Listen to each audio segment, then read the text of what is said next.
Hello everyone, welcome back to the channel, and today we have another one of these buy or skip videos. And basically today we have 10 games that I've played recently, all pretty much cozy games, and I'm going to be telling you guys if you should buy or skip it based on my recommendations. I personally like watching these videos because I don't want to waste my money, but I mean I already did, but I don't want you guys to waste your money. These games are a mixture of both PC and Nintendo Switch games, so let's get to the first one. Well, we aren't starting this list off very strong because Zombfarm is available on the Nintendo eShop for $3.99. It is on sale, originally $4.99. Now, I didn't hear anything about this game. I went on the eShop, I saw farming, I saw zombies, I purchased, obviously. But I bought this game so you didn't have to. Zombfarm is a farming simulator that has like zombies in it, as in the name.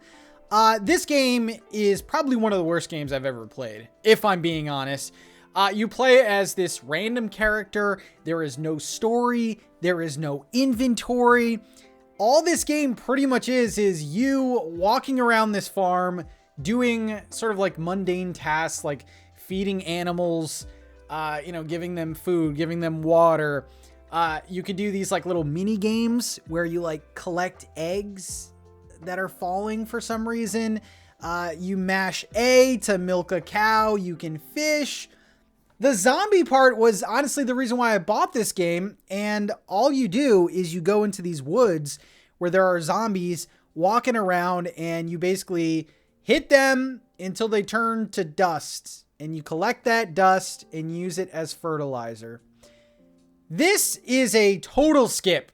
Do not even click on this game on the eShop. It is truly that bad. Zombfarm, it's Halloween season, but this game is scary more than anything. So yeah, definitely skip this one. The next game is available on Steam for $14.99. I believe I did get this one a little bit cheaper. I think I got it for like 12 and change. So definitely keep checking if you're interested. But this is Tiny Glade. And this is kind of hard to describe. It's like create your own worlds with like ASMR elements to it. And basically it's a sandbox game where you build castles and different buildings. Okay, here's the thing. You can kind of do whatever you want. There's no objectives. There's no goals. There's nothing. It's just kind of like a sit back and chill game. The graphics are absolutely stunning. I can't say more than that. I mean, the graphics are amazing. The sound effects are amazing when you're like placing different fences or like raising the ground and building things and adding windows to things.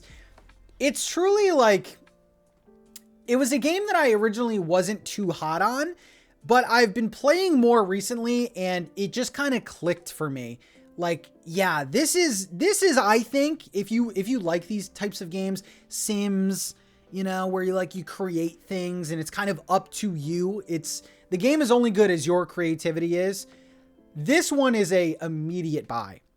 It finally clicked, and you can change the season. You can build in like the fall and the winter and the spring.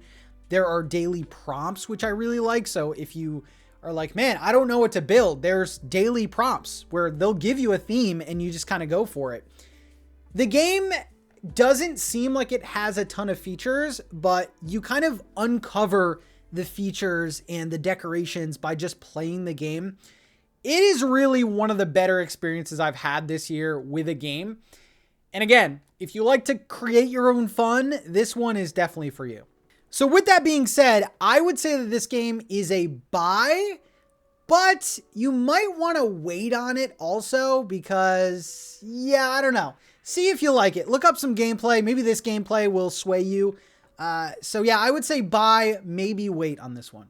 Next up, we have good old Nintendo giving us the quality games they always give us, and that is the brand new Zelda Echoes of Wisdom, which is a full price, $59.99, and man, this is a good game. This is one of my favorite games of the year, in fact. Now, if you're not too familiar with this one, it is basically a Legend of Zelda game, but you play as Zelda, you know, in comparison to playing as Link. So you're playing as Zelda and you're saving Link because you don't need no man. All right. Echoes of Wisdom is very interesting though. I really like the dungeons, the puzzles. Before you get into this, just know like what you're getting into because Zelda is limited. So you don't just have like a sword or a staff and you could like beat the crap out of monsters. You have to create these things called echoes. So you create copies of things in the world. So like you'll see a table, for example, you can make a copy of it and then you can use that table and then place it randomly in the world and use that table as like a platform. Or you can create copies of monsters and they can fight for you. So it's a very weird game to get used to because you're not in like 100% control of the game, but it is absolutely fantastic. Even if you're new to the Zelda series, I think this one is a must buy. Echoes of Wisdom gets my highest recommendation. And yes, Zelda is cozy, okay? The next game is called Dreamland Farm. It is available on the Nintendo Switch.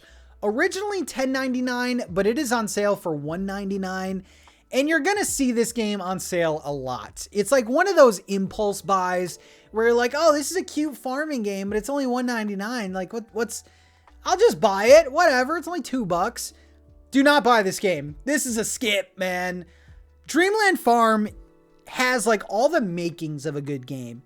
The graphics are really cute. Reminds me of like Game Boy Color era. The music is actually really good too. This game is so lifeless. There's nothing to do. First of all, your character moves so slow. Your character moves painfully slow, where you have your farm and you have a town, and just getting from your house to the town is such a slog. It like, stay away from this game. I would rather you guys pay like $30 and get a good game rather than spending $2 on this because, yeah, there's not a lot to do. There's like a skeleton of a game here. There's your basic things like farming, gathering, chopping wood, you know, there's fishing in this game. There's dungeon or like, there's like not dungeons, but like caves you can go in and like mine stuff. There's like 2 or 3 NPCs in this game.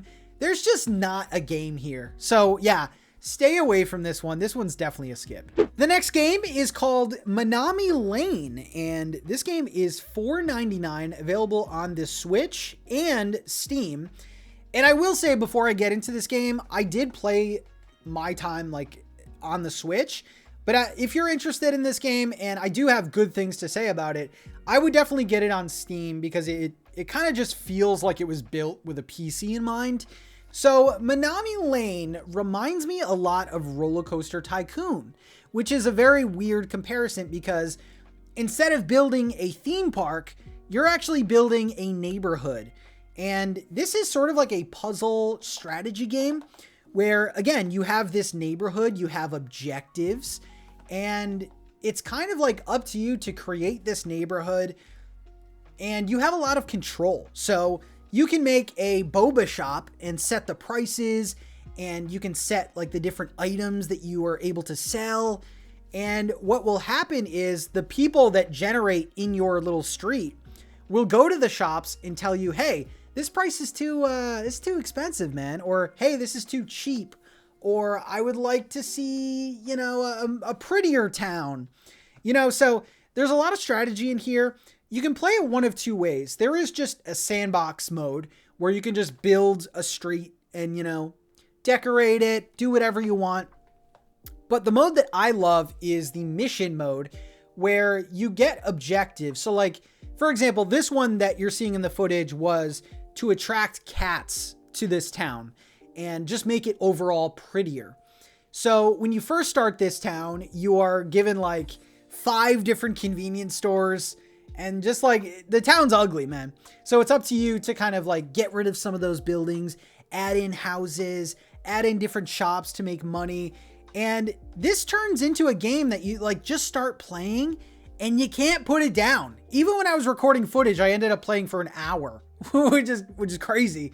But yeah, Minami Lane is definitely a buy. If you like this sort of simulator, roller coaster tycoon things where you're like going for a goal, this one is very clever, and I had a ton of fun with it. Next up is a game called Loddlenaut, and this is available, I believe, on everything. I did play this on the Nintendo Switch, and it sells for $19.99. And this game, here's my like combination, so you kind of get a better view of what this game is. If you took Endless Ocean and combined it with Power Wash Simulator, and I know that's a very weird combination, but it works. So Loddlenaut, yeah, you play as this like little diver, and you're just cleaning up the ocean. It's very simple. You just go around cleaning up the ocean. Now, it's not that simple because, yeah, you are cleaning up the ocean, but you have to clean up trash as well, and then you use that trash to create new materials, and then you use those materials to create upgrades and different items to help you clean more efficiently. You also have to worry about losing oxygen, which does sound stressful. It doesn't sound cozy at all, but you can actually build these like air life rings that you can put in the middle of the ocean or wherever you are. And if you swim through them, you get all your air back. So it's like, it's not too difficult. So I would definitely say buy on this game, but at that $19.99 price, it might be worth a wait. But it is super relaxing, and I don't know about you guys, the style of this game, the graphical style of this game does something to my brain. I love this one. I love how it looks. I love how it plays. Super cute. Loddlenaut, yeah, definitely buy it. The next game is called Garden of the Sea. It is available on Switch and PC. This game is $19.99, and it is a first-person farming game. And let me just give you a little bit of a backstory before I kind of go into it a little bit. This game was originally built with VR in mind.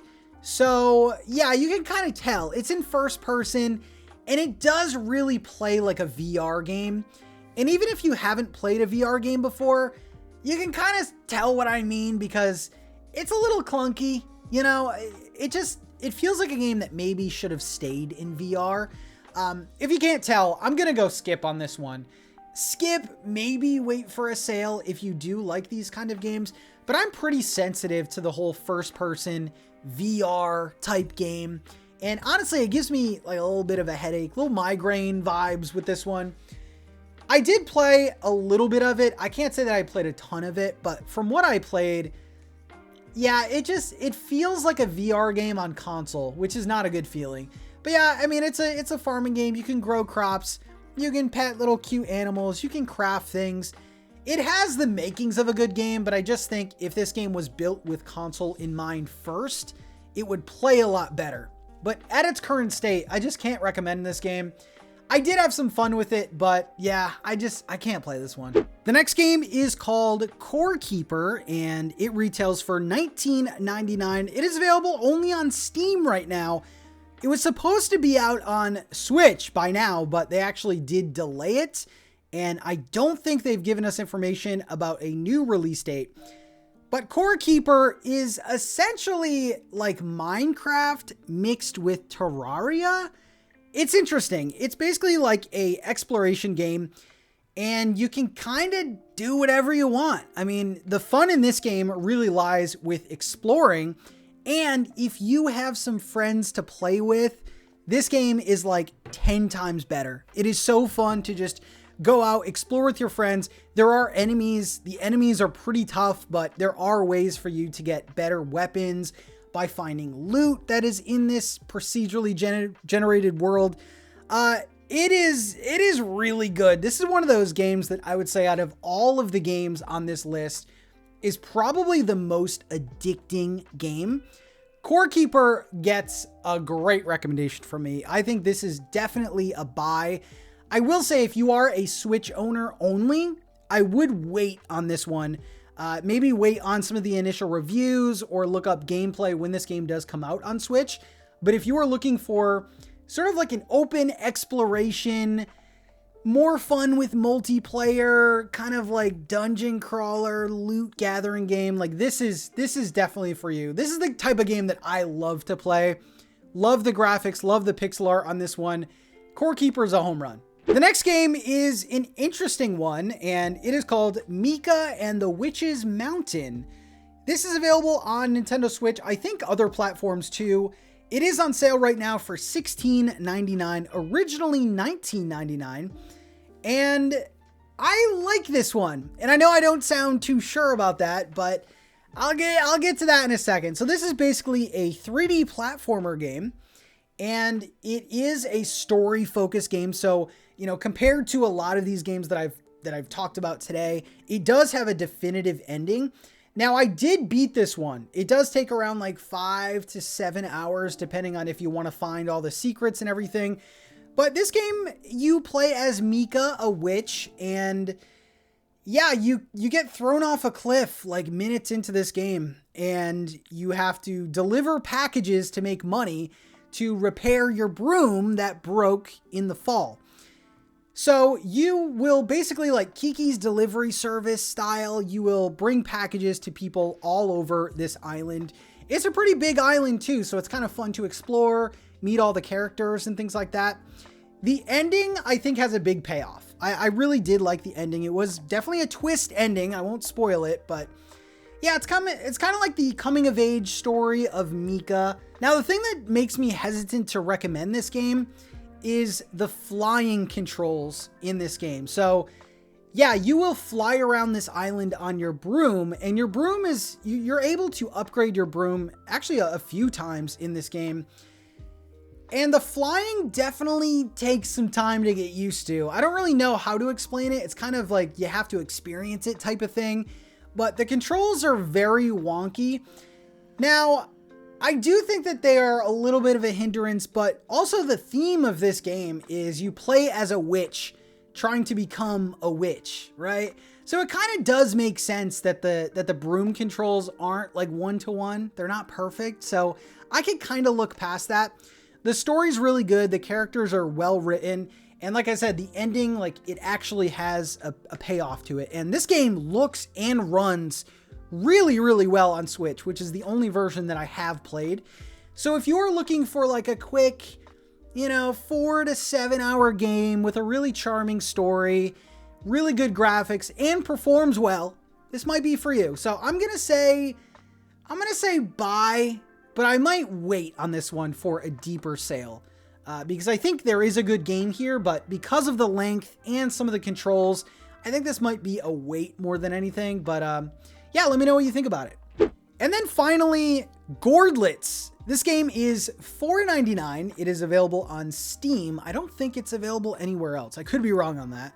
But Gourdlets is a very cute sort of sandbox game, sort of like some of the other games that we talked about, Minami Lane, Tiny Glade, where you kind of have to make your own fun in this one.